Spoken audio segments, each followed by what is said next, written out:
Symone Sanders used to be Bernie Sanders, Senator Bernie Sanders' campaign spokesperson in 2016 when he was running for president. Um, she is no longer the campaign spokesperson. She's not on the campaign team at all. Actually, she left in 2016. I don't believe she was fired. She said she wasn't fired. She just decided to leave.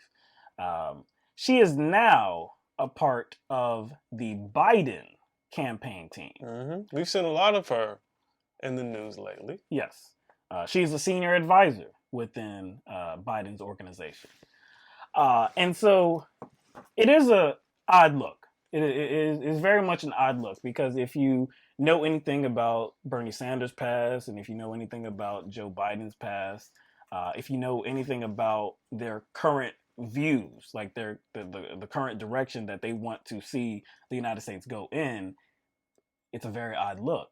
You know, if you were going from Biden to Bernie Sanders, that's a natural transition because you would be saying, hey, you know, actually we need to go further. Like incrementalism is definitely not working. These failed policies and just trying to hold things back and just do the littlest for the American people. That's not really going to get us where we need to be. So I think we need to take a bolder approach. Bernie Sanders seems to be the right way to go. Like that's a more natural transition, but when you were on Bernie Sanders' team and when you were supporting his vision, his ideas, his policies, and then you move off of that to go backwards to Joe Biden, because that's exactly what it is, it's a little bit weird. And so right now the conversation, recently the conversation, of course, has been about healthcare. Joe Biden unveiled his healthcare plan, which, again, I don't know why it's considered unveiled because we already knew what his plan was. It is just the public option. Really, it's just the public option added on to the ACA, Obamacare. He's not for Medicare for all. He made that video, that very disingenuous video that he put out on social media saying that people would, lose their health care because of Medicare for all. It's starting over. It was just very, very disingenuous. But being a part of Biden's team, being a senior aide on Biden's team, of course, Symone Sanders, given her clout, the clout that she gained by being Bernie Sanders' campaign spokesperson, she's definitely going to be interviewed. People want to hear from her. So recently, this was Monday night, she appeared on Aaron Burnett's program Out Front on CNN. And definitely the subject of healthcare came up. And this is how she responded to that. You used to, and in your prior role with working with Bernie Sanders, you intellectually came to the conclusion that you could have Obamacare, add to it, and get Medicare for all. And obviously now you're saying that it's different, right? Because Joe Biden is saying you can't have Medicare for all and Obamacare because Medicare would replace Obamacare.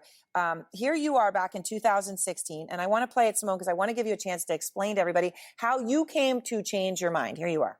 Thinking big is how we get change in this country. Thinking big is how we got the Affordable Health Care Act, and thinking big is how we're going to build on that with a Medicare for all single-payer system. When we talk about a Medicare for all single-payer system, we're talking about universal health care. We're not talking about doing away with Obamacare, with the Affordable Health Care Act. We are talking about building on its enormous success. So now Joe Biden says that Medicare for all would get rid of Obamacare. What is he doing different? For just a second, because I unequivocally reject what is being set up here. What I just saw, to be clear, let me just be really clear for a second. Yes, in 2016, I served as the press secretary for Senator Sanders. I'm extremely proud of the work that I did on that campaign and the work that I have gone on to do since when I left the campaign in June of 2016. Mm-hmm. But let me tell you something. Talking about universal health care has been a very popular point in the Democratic Party. Has been popular in places across the country. Frankly, it's popular with Republican voters and independents alike. But when you talk about health care, when you talk about coverage, we have to talk about specific plans. And in 2016, we were having these conversations. What Senator Sanders has put on the table is not an expansion of Obamacare. It is not. It does away with private insurance. And what is currently on the table in his Medicare for All plan says that Obamacare isn't enough, that we have to go on and do something else. This is not an expansion.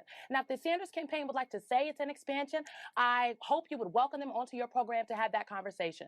But for anyone to suggest for anyone to suggest that because I work for Vice President Biden, now I feel differently, that's just not true.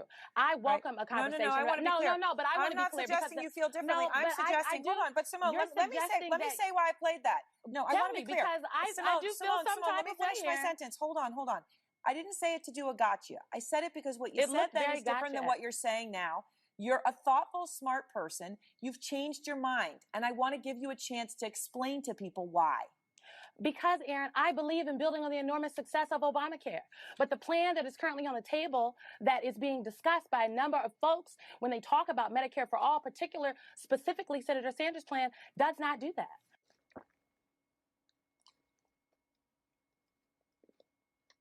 That was a horrible performance. That was a horrible performance. This is this is a woman that was part of Senator Bernie Sanders' presidential campaign. She was the campaign spokesperson. Aaron Barnett showed a few videos of her supporting the idea of Medicare for all, universal health care, single payer. Now, as far as I know, Bernie has remained consistent. He has remained consistent in his vision and what he wants to do with Medicare for all. So it seems as though Symone Sanders is, I guess, trying to portray things as her not being aware of what Bernie Sanders' ideas was in 2016, because she said that she thought it was going to be an expansion of the ACA, expansion of Obamacare, and the policy proposal that is on the table from Bernie Sanders, Medicare for all, that is not an expansion of the ACA, so that is why she can't support it. Because she wants to support an expansion of Obamacare. Sort of like she just wants to do a solid for Obama because it's something that Obama did. She said that it's like the ACA is not enough. The ACA isn't enough. They have to go forward. But that's exactly like, if you're trying to do anything with healthcare, that would mean that the ACA is not enough. We need to do something in addition to that. In 2016, she framed it as an expansion of the ACA, which I guess you could say is an expansion. It's not, I mean, it would be the most expansion of the ACA. It would be expanding it to a point where everybody is covered. It wouldn't be called the ACA anymore. And I guess in 2019, that's what she has a problem with, that it won't be referred to as the ACA anymore. We need to keep the ACA. We need to build on the ACA with the public option, even though that's not going to be now Medicare in for all. 2016. What did she say about Medicare for all and what it would do or what it wouldn't do? What did she say in 2016 during the 2016 election cycle when she was Bernie Sanders spokesperson? What it would not do? Yeah, what it wouldn't do. What would Medicare for all not do? What she's saying in 2016 or what she's saying right now about? In 2016. What did she say it wouldn't do? That a lot of kind of the talking point, a lot of people who are against Medicare for all talking points that they issue. Oh, like what? Throw people off of healthcare? Throw people off of healthcare. She specifically said that Medicare for all would not do that in 2016. Now, on the last show, didn't we play Joe Biden's ad? We did. Now, in his ad, what did he say? He said that people would lose their health care. People would lose their health care. So does 2016 Symone Sanders agree with Biden and 2019 O'Biden? Does 2016... I said O'Biden. I said O'Biden by accident. Really, the question is, does 2016 Symone Sanders agree with 2019 Symone Sanders? Well, and the reason why I say, 2016 Symone Sanders agreeing with Joe Biden and not 2016 Sanders agreeing with 2019 Sanders is because Joe Biden is the person that she works for. Right. So she's in contradiction not just with herself, but with him. Right. This is a poor job.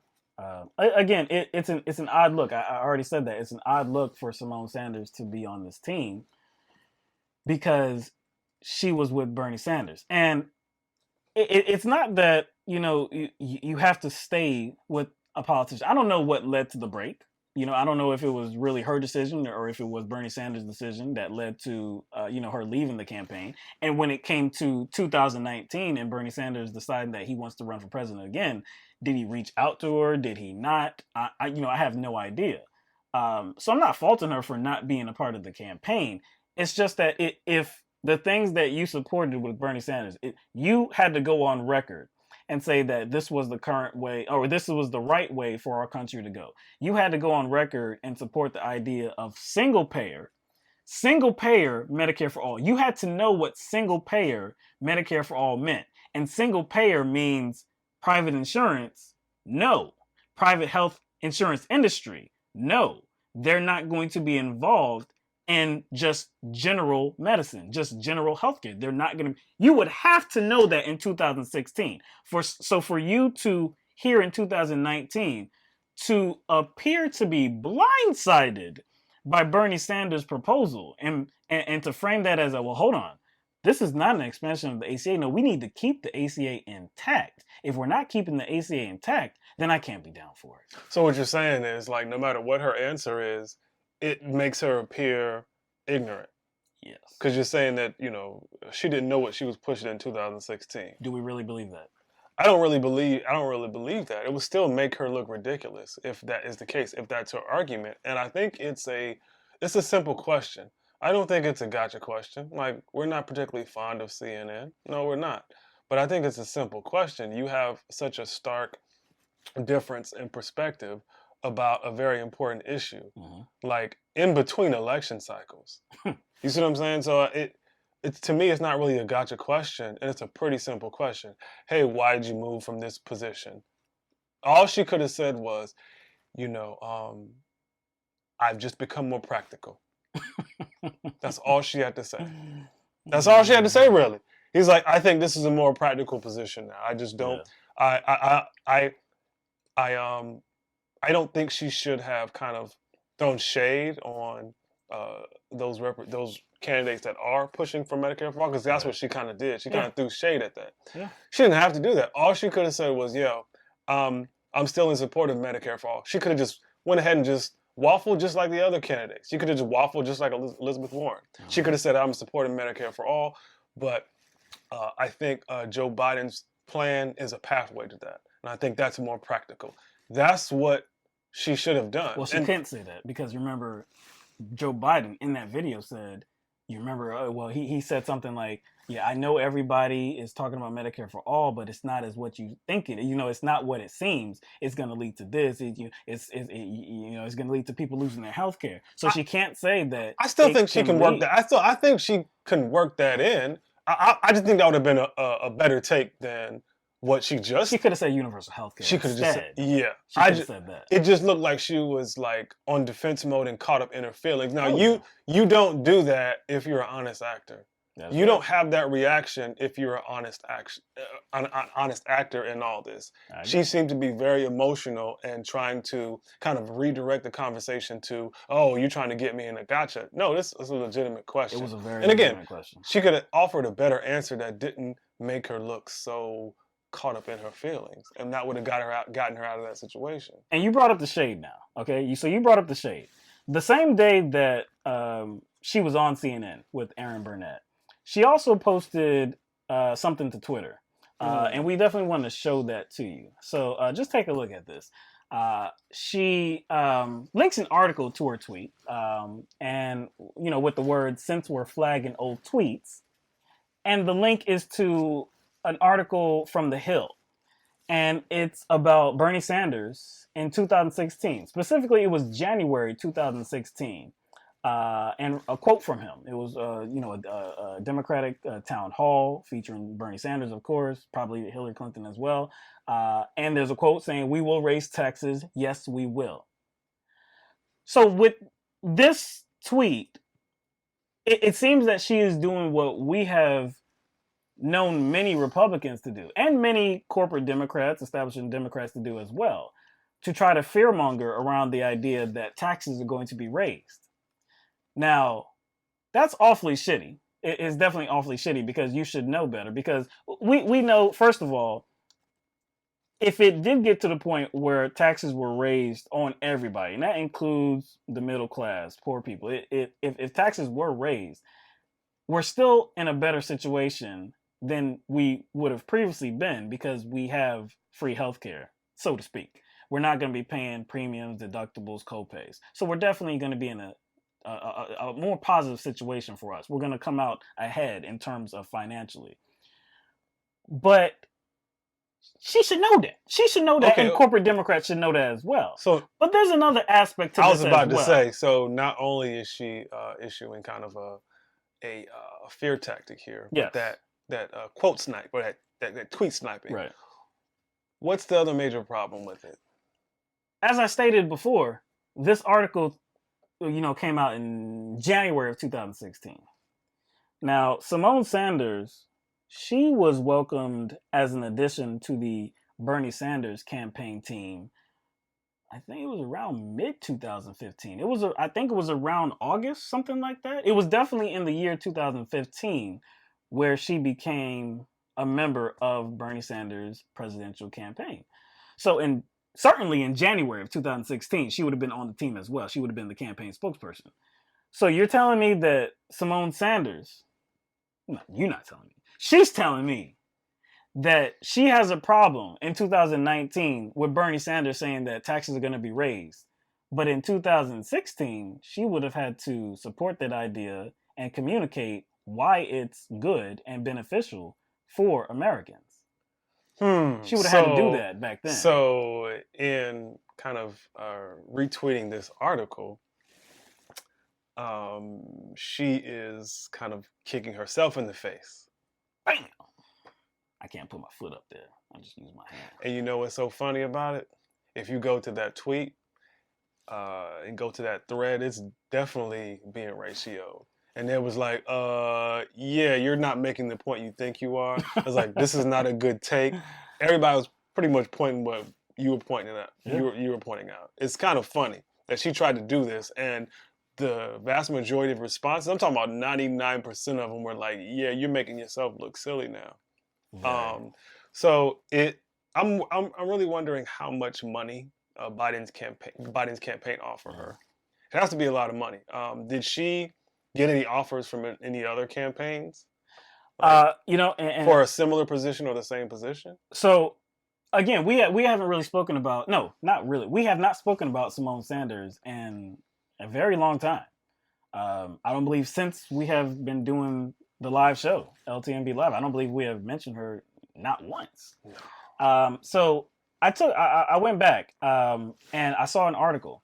She had an interview with Glamour. And of course, the number one question, the first question that was asked of her was, how did you get here? Because it was just it was several weeks ago, but it was when she was already a member of Biden's team. She was already a senior aide. And, they wanted to know how in the world did you, come from Bernie Sanders' team and now you're with Biden? That's very odd, like I said before. And so her answer was that, before I even get to her answer, in the story, it was saying that she did have offers from other candidates as well. So she was offered by Kamala Harris and Elizabeth Warren, but that she decided on Joe Biden. And so again, how she was explaining how she got here, she said that there were many people that tied their politics to a particular person. And we know that to be true as well. But she does not do that. She has values. She ties her politics to values. So that's how she got here to Joe Biden. And she said that was how she worked for Bernie Sanders. That's how she worked for, CNN. That's how she worked for, what is it, Politics USA? Mm-hmm. Is it Politics USA? No. Priorities USA. Yeah, how she worked for Priorities USA. And that's how she's working for Biden right now. It's about her values. To me, she seems like an opportunist. She seems like somebody that does not have any values whatsoever. She seems to be out for, I guess, notoriety. She seems to be out for money, probably as well. It's just not an easy path to get from Bernie Sanders to Joe Biden. And if you're saying that what's important to you is your values, Cool. Again, that's what we think too. We know a lot of people that tie their politics to a particular person. There are many people that do that with Trump. We just saw a lot of them at that rally in Greenville, North Carolina last night on Wednesday. There are a lot of people that do that with Bernie Sanders as well. We have talked about in 2016 when we went to the Democratic National Convention, how, man, the air there was, is very lovely. Everybody really appearing to see things the same way. Everybody's supportive of Bernie Sanders. But then in the aftermath of that, we saw so many people start to go different paths. And we really saw how, this was not really unity whatsoever. People were not seeing things the same way. So I don't want somebody like that. I don't need a messiah. I don't want to just put all my eggs in Bernie Sanders' basket. That's not who I'm about. Bernie Sanders is a vehicle. I appreciate him for what he's doing, but he's a vehicle. If he has the right policies, if somebody else has the right policies, then yeah, I can think about seriously supporting that candidate.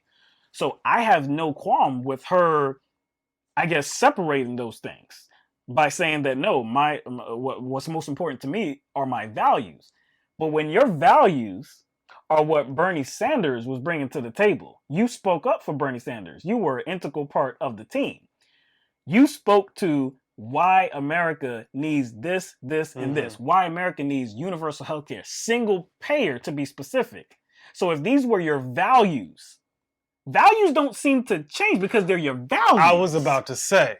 And so the question she was, I guess, given by that interviewer still wasn't actually answered. No, it was not answered whatsoever. Because the suggestion wasn't that she was just going from person to person. Now, what I wish the interviewer would have done is done a follow-up question. Yes. Like, if it is about values, what Symone Sanders was saying, I attach myself to Bernie Sanders because of values. Because she kind of explained that's who she is. Yes. So she attached herself to Bernie Sanders because of values. Now, when you look at Joe Biden, there's no way you could even get him and Bernie Sanders confused. They have a different set of values. Right. So she would have to ask, or she would have to answer the question of what values of yours changed. Right. That would be the appropriate question. What values of yours have changed, actually? Because they had to have changed if you go from Bernie Sanders to Biden. And really, I guess the part of the story that I mentioned about how she was, I guess, considering offers from Senator Elizabeth Warren and Senator Kamala Harris, it's very interesting that she did pick Biden. Because with both Warren and Harris, there's many different feelings out there, but there are many of people that believe that both of them are progressive. And I think I guess that kind of opinion is somewhat valid because they do kind of espouse those views. At least performatively. And with some of the policies that they have put out there, policy proposals. Yeah. So, I mean, we can get into the notion that they're faking it, that they're not really being genuine. We can get into that. But like I just said, on the surface and what they're portraying to the American people, you could get the idea. We talked about that first town hall with Kamala Harris. That joint was scary because she transitioned into a progressive so seamlessly. It was so easy for her. And that was scary. It's like, oh my gosh, she's really going to fool a lot of people. So at least with those two, you can at least place progressivism on them and it make just a little bit of sense. With Biden, it's like mixing oil and water. It doesn't make sense whatsoever. So there had to be something to Biden's campaign. There had to be something about that opportunity that got it.